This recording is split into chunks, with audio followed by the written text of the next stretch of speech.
السلام عليكم ورحمة الله وبركاته. ازيكم عاملين ايه؟ النهاردة بقى هنعمل حاجة حلوة وجميلة كده ومسكرة، ليه تشيز كنافة ان شاء الله تعجبكم. وقبل ما نبدأ بأي شيء نسمي الله ونصلي على رسول الله ونبدأ. واول حاجة معانا النهاردة كان عندي نص كيلو من الكنافة. طبعا حطيت 4 معالق من السمن، سخنتهم كويس جدا وبعدين نزلت عليهم بالكنافة، وزي ما انتوا شايفين الكنافة مقطعاها صغير جدا. بنزلها كلها طبعا وبقلبها كويس لحد ما توصل معايا للون معين او درجة معينة اللي انتوا شايفينها دي. طبعا ولازم ايدك على طول فيها بتقلبيها على طول، ما بتسيبهاش على النار، لازم تبقى بنفس اللون ده. طبعا لو مش حابة انك تعملي الصينية بتاعتك بالكنافة، ممكن تعملها عادي خالص بالبسكوت، مفيش اي مشكلة.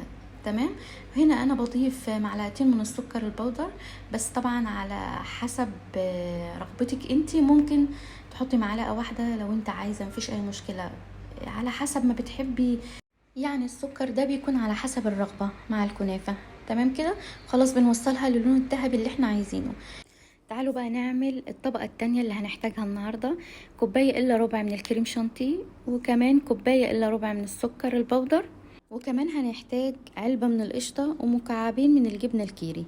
اول حاجة هننزل بيها الكريم شانتيه، بعدين بكوباية السكر البودر، وهنضيف معاها القشطة، وكمان بنجهز كوباية من اللبن، بنضيف منها كوباية الا ربع على المكونات اللي احنا حاطينها مع بعضيها، ونبتدي نضرب بالمضرب كويس جدا لحد ما نوصل للقوام اللي احنا عايزينه. حسينا ان احنا محتاجين نحط كمان شوية من اللبن زي معلقة كده، مفيش اي مشكلة، ممكن نضيف معلقة تاني من اللبن، ونبتدي نضرب تاني بالمضرب لحد ما نوصل للقوام اللي احنا عايزينه.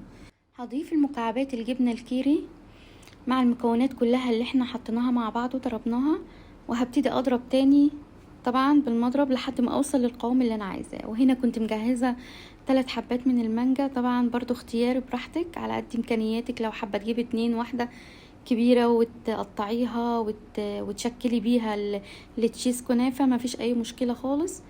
خلاص كده انا قشرتها وخلصت، ببتدي ان انا اقطعها. انا طبعا ما كنتش عارفه اتحكم فيها، لان المانجا يعني من الحاجات بعد ما تتقشر تحس نفسك مش عارفه تمسكيها.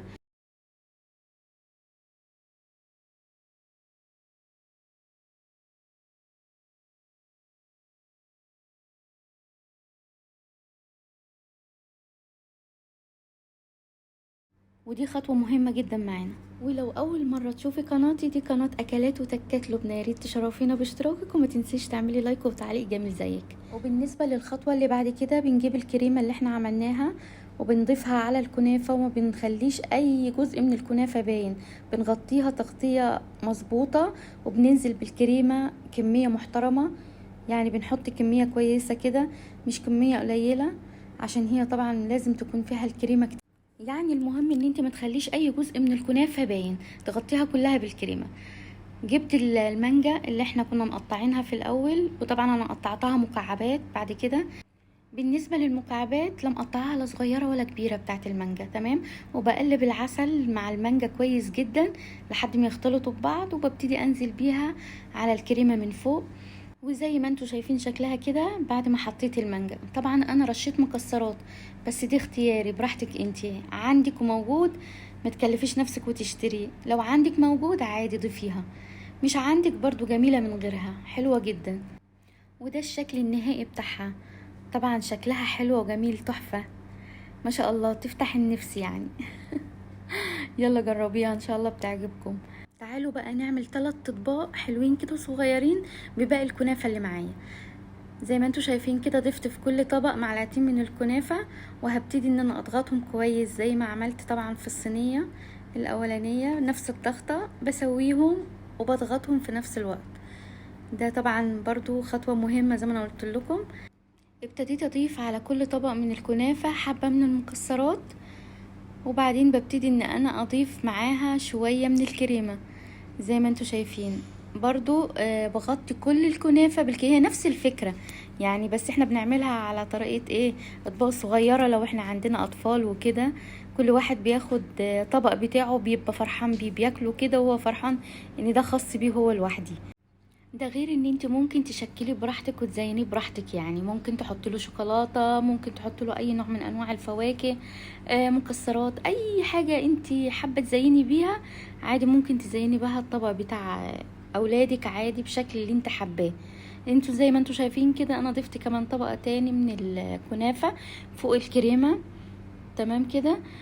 وطبعا برضو بضغطها بس مش زي اول ضغطة، يعني حاجة كده خفيفة لا تذكر، على اساس ان الكريمة بتمسك في الكنافة وممكن تطلع معانا في المعلقة، تمام. فانت بتضغطيها حاجة خفيفة خالص، يا دوبك بتوزعيها مش اكتر من كده، تمام. وبرضو بنضيف بعديها شوية مكسرات تاني خفيف، يعني مش كتير، حاجة بسيطة. وبنضيف بعديها الكريمة مرة تانية زي ما انتوا شايفين على نفس الشكل ده. بتوزعها كويس جدا الكريمة في كل طبق، وكده خلاص بنكون احنا انتهينا من حط الكريمة في الاطباق الصغيرة، ونبتدي ان احنا نزين بالاشكال اللي احنا عايزينها اللي هنفرح بها اولادنا.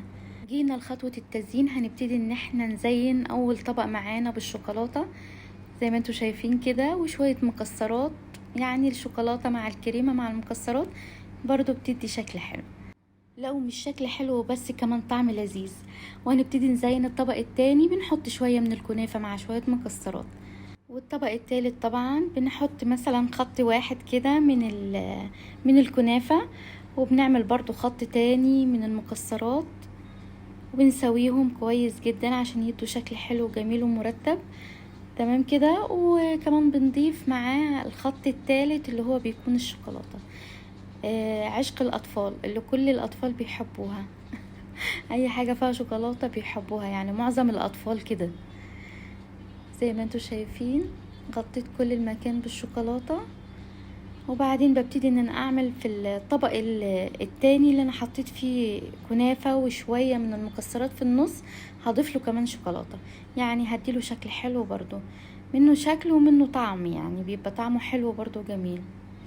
شايفين ازاي شكل الاطباق الصغيرة حلوة ازاي وجميلة، تحسها كده حاجة يعني جميلة بتفتح النفس، يعني بسم الله ما شاء الله. يعني ان شاء الله كده لو عملتيها وولادك حبوها لازم تكتبي في التعليقات رأيهم ايه.